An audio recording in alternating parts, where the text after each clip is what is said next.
In the previous video, I discussed the importance of grieving, why we resist grief and engage in denial, and the negative consequences that come when we do not grieve. I want to transition now and explore several key follow up questions.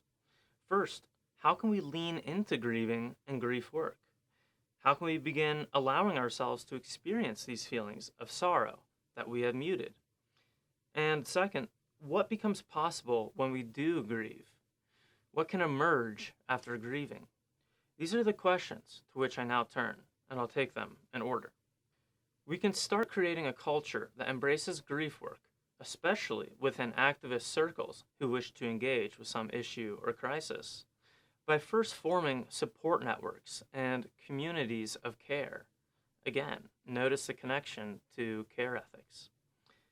These can start small and even remain small, such as a group of 3 friends.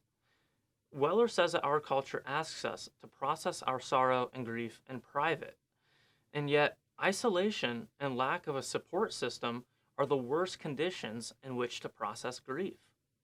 Rather, we need community to process grief, and indeed, historically, grieving has been a community-wide process. According to Weller, grief requires 2 things in order to be worked through: containment and release. When grieving is properly carried out, a support network or caring community acts as a container that holds a person's grief, and the grieving person alone must release it in the safety of their container. But if we grieve in isolation, then we must simultaneously be our own container for our grief and the one struggling to release our grief. This is a big demand, and so usually we can't grieve in isolation, or if we try, it's very emotionally taxing. At this point, I hope the viewer is seeing the connections between, on the one hand, the need for community in supporting grief work, and on the other hand, my previous section on environmental care ethics and their focus on caring relationships. A strong case could be made that forming tight-knit communities and support networks where we can care for each other and rely on each other is absolutely essential to making a brighter world. If it's all too easy to feel despair in our current world, then on the path to building a better world, we must practice methods which produce caring and cared for people. As social beings who are already interdependent with each other, we both long for and absolutely need community. If we do not build community and support networks on the path to a socially and ecologically just world, then we're only recreating one of the problems of this world, that is, a lack of community, which we're claiming we want to get away from. As I'll discuss next, grief work empowers people to be more engaged with issues that matter to them.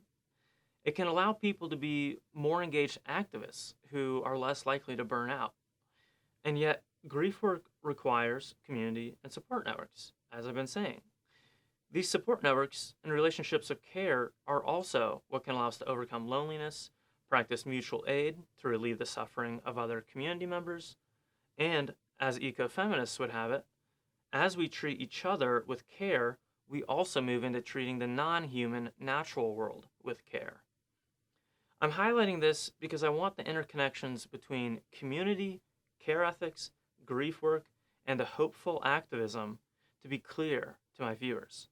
So far, I've sort of painted the picture that in order to begin grieving in a sustained manner, we first need community or support networks to act as a container for our grief. While this is true, the reality is that it's more of a feedback loop between grief work and community rather than a linear process in which community comes first and grieving comes second. This is because grieving can also come first and lead people to discover support networks, which then help people do further grief work. It's an interplay between the two. The directions go both ways, and they boost one another. Joanna Macy thinks that when we share with other people our feelings of pain or sorrow about some type of suffering in the world, we tend to form strong communities with those people who also grieve the thing we're grieving. She thinks that since many other people also feel pain for the suffering in the world, grieving can lower the walls between people and draw them into community and solidarity.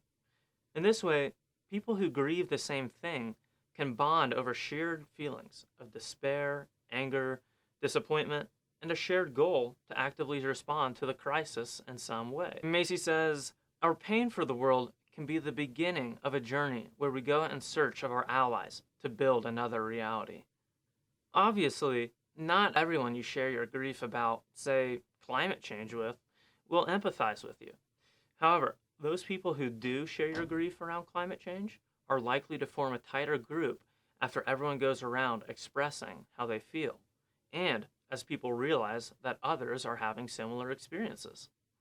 Of course, even just opening up about your grief around climate change, for example, is making yourself vulnerable in a way that invites other people to soften their shells and become vulnerable with you. This is how a support network can emerge and trust can be gradually built, which then allows space for people to grieve in the safety of caring others. One effect is that this community validates your own feelings, as you realize that you're not somehow weird or crazy for being bothered by the suffering of others. You're just empathetic and have an open heart, and this is good. This is what's needed in a time of numb hearts. Recall the line from Macy about how no crisis is worse than the deadening of our emotional response. Being validated by others about how we grieve, say, the deforestation of the Amazon rainforest, is empowering and teaches you to trust your intuition and emotional responses. Trusting your inner responses and not being filled with self-doubts is quite empowering. Again, as Macy says, these emotional responses and feelings of sorrow are reflecting to us our love for the world. The pain we feel on behalf of the world's suffering and our love for the world are two sides of the same coin, according to Joanna Macy. And there are other valuable emotional and psychological gifts that can emerge from grieving, according to Macy. She thinks that sharing our feelings of pain with others can lead to a shift in our identity. This is because the concerns and issues that we grieve cannot be reduced to our own individual welfare. We're grieving suffering that's happening to other people, other non-human animals or plants, or to ecosystems. And these are all outside of our individual well-being. She says, quote, our concerns are far larger than our own private needs and wants. Pain for the world, the outrage and the sorrow, breaks us open to a larger sense of who we are. It is a doorway to the realization of our mutual belonging in the web of life. End quote. Therefore, Macy thinks that grieving shifts our identity by expanding our circle of moral consideration. This is the breaking open to a larger sense of ourselves that she describes. That is, we empathize with a wider circle of issues, crises, disadvantaged people, or disadvantaged non-human beings that are all outside of ourselves. Again, if you viewed my section on environmental care ethics, consider the connection between this expansion and moral consideration and care ethicists' focus on relationships rather than the individual, isolated self. The care ethicists would say that since we're in different types of relationships with those outside of ourselves, their suffering is felt by us, and leaning into our empathy for their suffering connects us to them. Hence, for Macy, grieving is a transformational process, as it is for Weller. There is another side that we come out on after grieving, and what's changed is that our old defenses have fallen, so that we're now more open to and morally considerate of the suffering of others in the world. Macy says that, quote, going to pieces, however uncomfortable, can open us up to new perceptions, new data, and new responses. Whereas suppressing grief and becoming numbed will stifle the flow of new information into our awareness. If we do grieve, we can reawake with fresh perspectives and approaches to a problem or crisis, end quote. In this way, grieving can clear the baggage that had swamped the person with despair. And with these mental obstacles out of the way, we can begin to honestly face an issue and think about remedies, responses, shifts in the systems we live in, and internal shifts within our own outlooks. Additionally, grief can be understood as a type of protest against the conditions that created suffering, which led to our feelings of despair and grief in the first place. Grief can be seen as protest because it says, I refuse to remain numb. Instead, it's saying, I am expressing how the conditions of our society make me feel. Hierarchical societies, such as our own, which create injustices for oppressed and disadvantaged groups of people, try to manage the misery of these injustices. They do this by telling the oppressed person that their misery is within them rather than within society. There's an attempt to blame the individual or locate the feelings of discontent as originating within the individual, as somehow separated off from their participation in wider society. In a nutshell, this is the line of, see a therapist, there's no need to change how our society is organized, that sort of message. Although, of course, I acknowledge how useful and helpful therapy can be. On the other hand, leaning into one's grief is to acknowledge that the source of grief comes from those oppressive institutions, policies, and practices that inform and structure our daily lives. Grieving, then, can remind a person that they are sane, that they are not the issue, but rather the issue is within the systems we occupy. Again, notice the connection to mutual aid and its theoretical background. I would also argue that embracing uncertainty is a mature psychological and emotional outlook. This is because it threads the needle between optimism and pessimism. An optimist may naively assume that the world's problems are sure to resolve themselves, and this excuses the optimist from taking real actions to respond to the issue. Pessimism is the more likely outlook that a person will develop upon confronting these global scale crises, like climate change, social inequality, war, and pollution. There's a sort of safety in pessimism, and given how deep these issues run, someone might think it's more likely that things will continue to stay the same or even get worse. Indeed, a lack of improvement in global affairs even serves as evidence to the pessimist that their position is correct, that they're right in not believing that positive change is possible.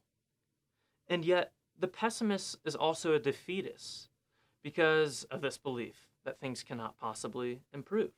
And so they don't even try to light a candle in the dark.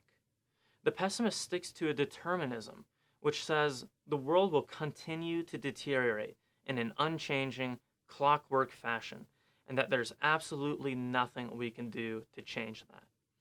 Yet, through this belief and their resulting lack of activism, the pessimist creates a self-fulfilling prophecy in which matters do appear to worsen. The third option of embracing uncertainty is mature, I think, because a person takes actions that are aligned with their values in an attempt to make the world more beautiful without knowing whether the results they desire will ever materialize and come about. Releasing the expectation of certain results and acting on your values, having your values be the compass that guides your actions, is still compatible with pushing for systems change. Your actions are such that they push for systemic change. It's just that you've accepted the possibility of failure in the external sense of our systems not changing. However, your meaning is derived internally from acting on your values for this more beautiful and just world. Whereas the pessimist doesn't dream of a brighter future, trapped as they are in their certainty that matters will never improve. Those people who embrace uncertainty do dream of a brighter future. It's just that they acknowledge that getting there will take persistent work, and they acknowledge that the brighter world might not even come about. This is a challenging position. Joanna Macy offers a relevant distinction between active and passive hope, and says that active hope is a verb rather than a noun. That being hopeful is in the action, it's in the doing. It's not that we have hope so much as we enact hope through our actions. Passive hope, she says, is a sort of idly sitting by and wishing that others will solve the problem. For example, that engineers will develop technologies that can help with climate change. And yet, with passive hope, the person excuses themselves from taking concrete actions in their local community or wherever they can make a difference. Both passive hope and hopelessness are positions of anxiety that make us preoccupied with the past or future and therefore pull us out of the present moment. Active hope, however, occupies the present moment as we engage with the world directly, and this is where we're most empowered. Active hope embraces uncertainty, not knowing, and a lack of forecasting the future that we so desire in order to plan our lives around some reliable certainties. Macy says that embracing uncertainty shines a light on one's intention for acting. And this gets at virtue ethics, which will be my next section. Yet, suffice it to say that our intention for courageously acting in a world whose future is cloaked in uncertainty is the source of meaning that Macy arrives at. She focuses on the intention and motivation for acting, the future vision of a peaceful and just world that we're reaching toward. Navigating the gap between the world as it currently is and the more beautiful world we desire is fueled by our intentions as we practice active hope through actively engaging the world. I want to conclude this section by sharing something that helps me stay sane in the face of overwhelming crises and forms of suffering in the world. And it's this: we humans co-create the world together. It is socially constructed. We've made it as it is, and we can make it otherwise. Imagination and, of course, biophysical laws are the limit of what's possible. When the values held by a group of people are sufficiently aligned, that is, when a group of people shares an understanding of how some problem functions and what can be done about it, change becomes very possible. Embracing uncertainty also means that acknowledging that the brighter future we want can emerge. And so we should have humility towards our present conclusions around what's possible or not. We should take our present conclusions with a grain of salt. Instead, we should recognize that the attitudes we hold around change making are shaped by society's and Earth's present conditions, which obviously aren't very pretty. And yet, these conditions can change, but only if we act with courage in the face of uncertainty. It would be foolish if we were paralyzed into a state of inaction simply because we believed our current conditions, at the darkest hour as they are, to be fixed, eternal, and unchanging. We can imagine a future vision of human and non-human flourishing and take actions now that move us in that direction. And even if we fall short, then matters will at least have improved some. It's a process, an eternal process of striving for a more beautiful and just world. Therefore, embracing uncertainty and practicing active hope is, I believe, the most wise option between pessimism and optimism and between denial and doom.